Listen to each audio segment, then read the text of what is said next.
Всем привет из Одессы. У нас сегодня прекрасная погода, солнечная. Но сегодня тяжелый день. Этот день изменил жизнь каждого одессита и каждого украинца. Этот день разделил нашу жизнь на до и после.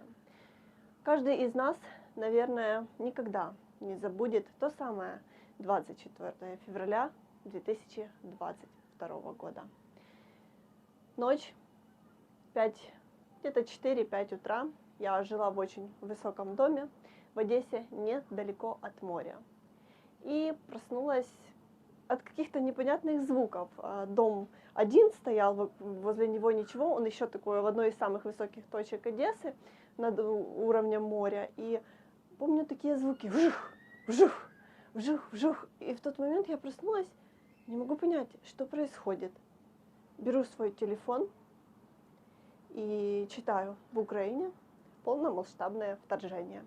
Это подвергло меня в шок, потому что я один из тех людей, которые до последнего считала, что у нас в Одессе точно ничего не будет.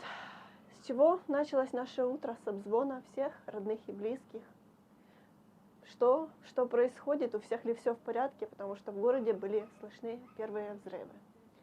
Я как сейчас помню эти 5 утра.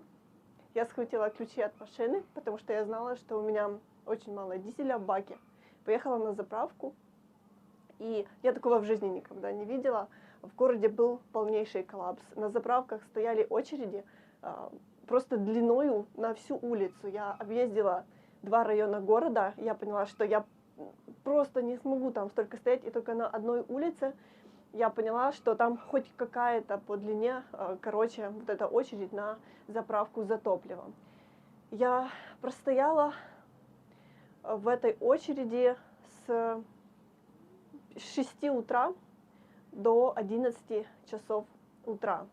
Я видела, как у людей в багажниках коляски, одежда, все куда-то ехали, все набирали топливо, полные канистры, полные баки, все куда-то ехали.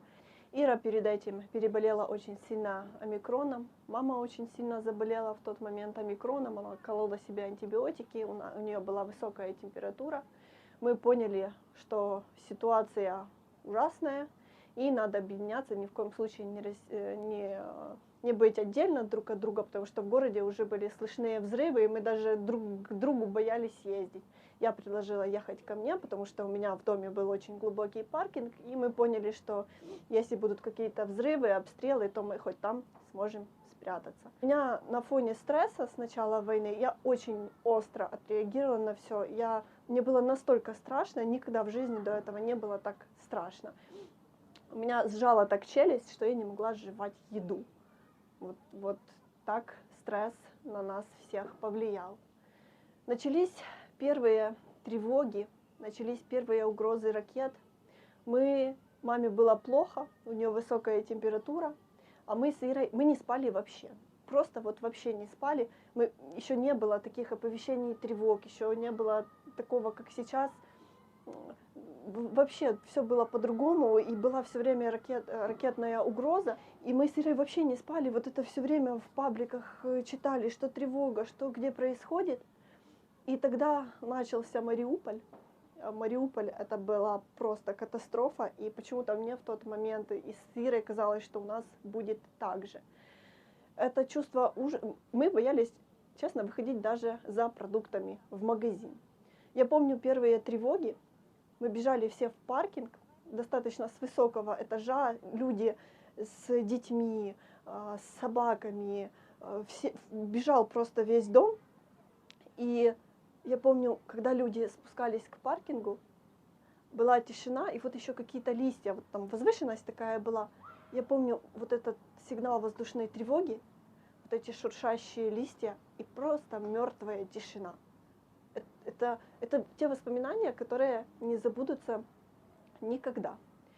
У меня в доме было 485 квартир и полностью забитый паркинг автомобилями.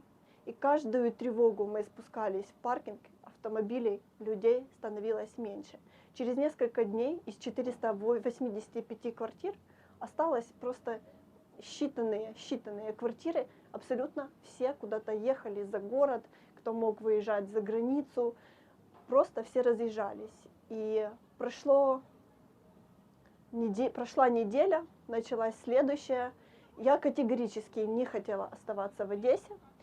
Ира тоже меня поддерживала, хотели выезжать, потому что просто все знакомые выехали, весь дом выехал, все друзья. Я заходила в социальные сети, все тогда еще на Молдову стояли очереди по 5 суток на границе, люди просто в поле ночевали, чтобы уехать из Украины и сохранить свою жизнь. У меня началась паника, у Иры паника. Единственный человек, кто категорически не хотел уезжать из Одессы, из Украины, это была мама. Она нас всячески успокаивала, смотрела на нас просто с квадратными глазами, почему мы в такой панике, и нам нужно успокоиться, потому что многие остаются в Одессе. У мамы температура 40, куда ей в дорогу, куда в неизвестность. Мы никогда вот так прежде на машине не уезжали за границу. У мамы, ее мама, наша бабушка, за Одессой жила, которую она категорически не хотела оставлять. И мы были в Одессе до 5 марта. Все-таки я настаивала на том, что надо ехать, я больше не могу, Ира тоже рядом со мной, мы больше не можем, мы не спим, нам страшно, а что же будет дальше, а вдруг нас будут бомбить также, и надо выехать хотя бы куда-то, переждать, как говорили, эти пару недель. Как раз наши родственники собрались ехать в Польшу к своим родственникам и предложили нам поехать вместе с ними. До последнего момента мы все-таки думали, что останемся дома, а потом спустились в паркинг, и просто одна семья говорит: уезжайте, потому что нам сказали, что здесь будет полный трэш.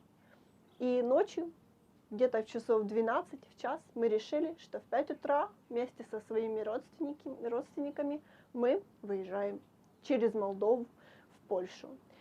Мы собирались, просто бросали, что первое в голову приходило, какие-то лекарства, какие-то продукты. Мы не брали с собой ни одежду особо, ни какие-то постели, какое-то там одеяло бросили, потому что мы были уверены, что неделя-две мы вернемся домой. Мы обязательно вернемся домой, все успокоится, и не надо с собой вот это все вести.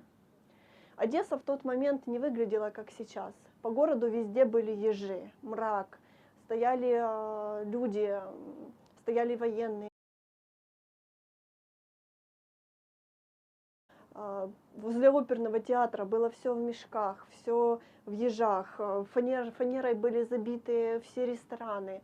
Было все совершенно по-другому в первые дни войны в Одессе. Мы решили уезжать в 5 утра, когда уже не было комендантского часа, мы выехали. Тогда были первые удары по мосту в Затоке, и мы ехали как раз через нее, я была за рулем.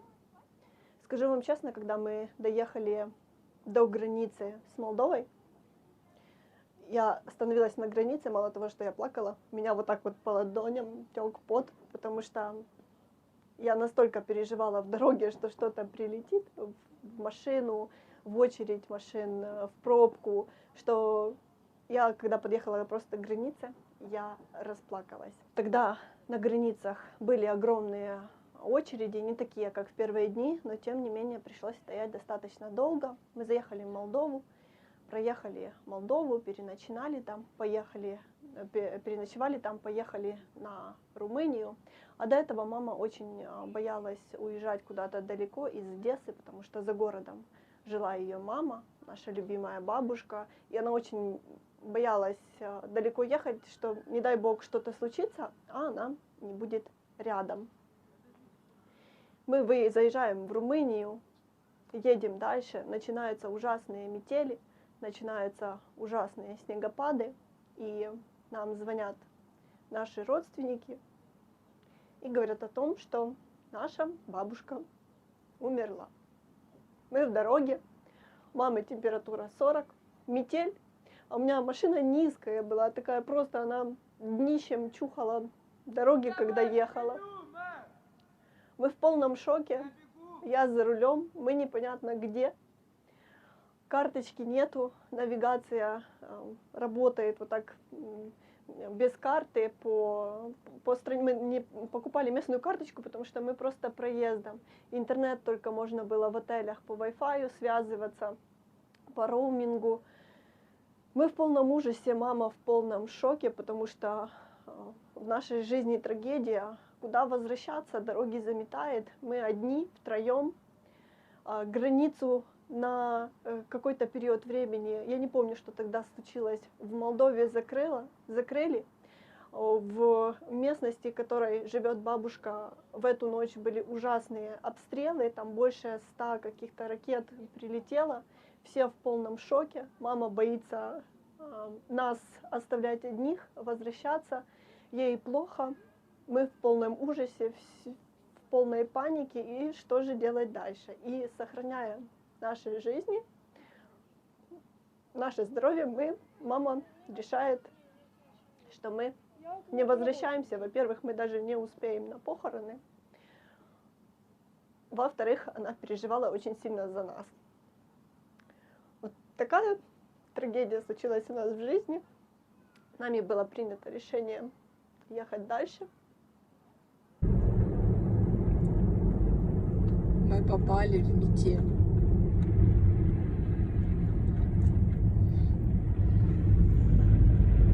Снег такой крупный, такое впечатление, что у нас такого снега не бывает. Просто как пух.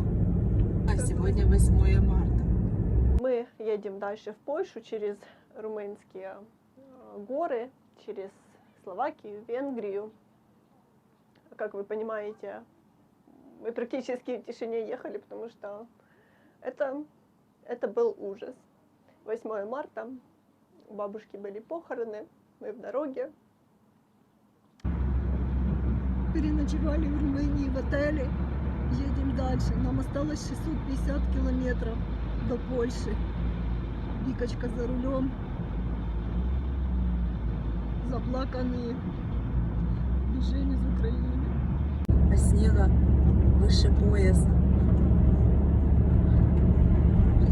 Вообще.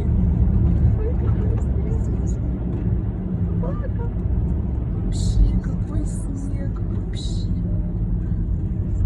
Вот. Это уже конец Румынии. Уже ходим на Венгрию. Почти к окнам.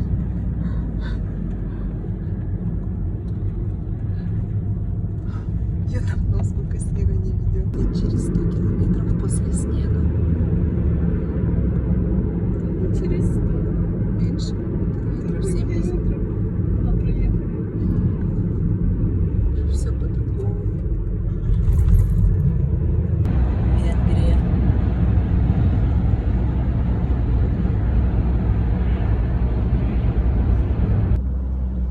Польша. Едем в Люблин. Снежно, красиво. Но хочется домой.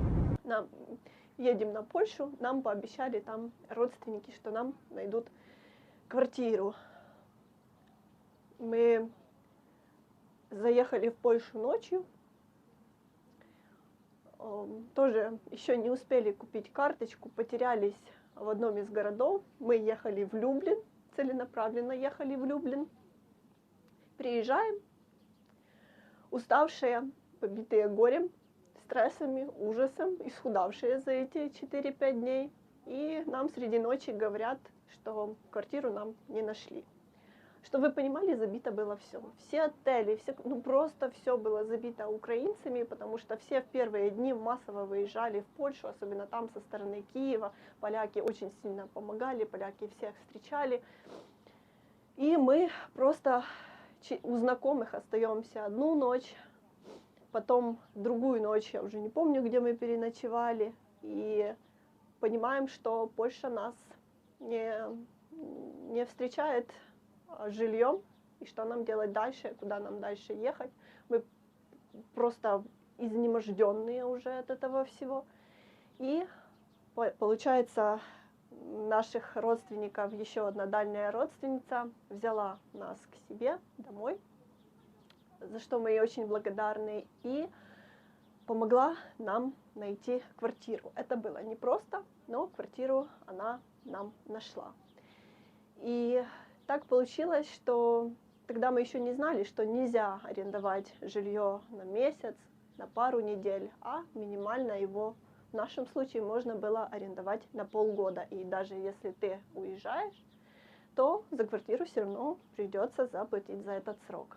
Так мы попали в Польшу, так мы попали в Люблин, и так мы прожили там 2 года. Вот такая вот история. Было еще много в ней всего. Я не буду уже в подробности вдаваться, потому что и рассказ и так получился очень длинным.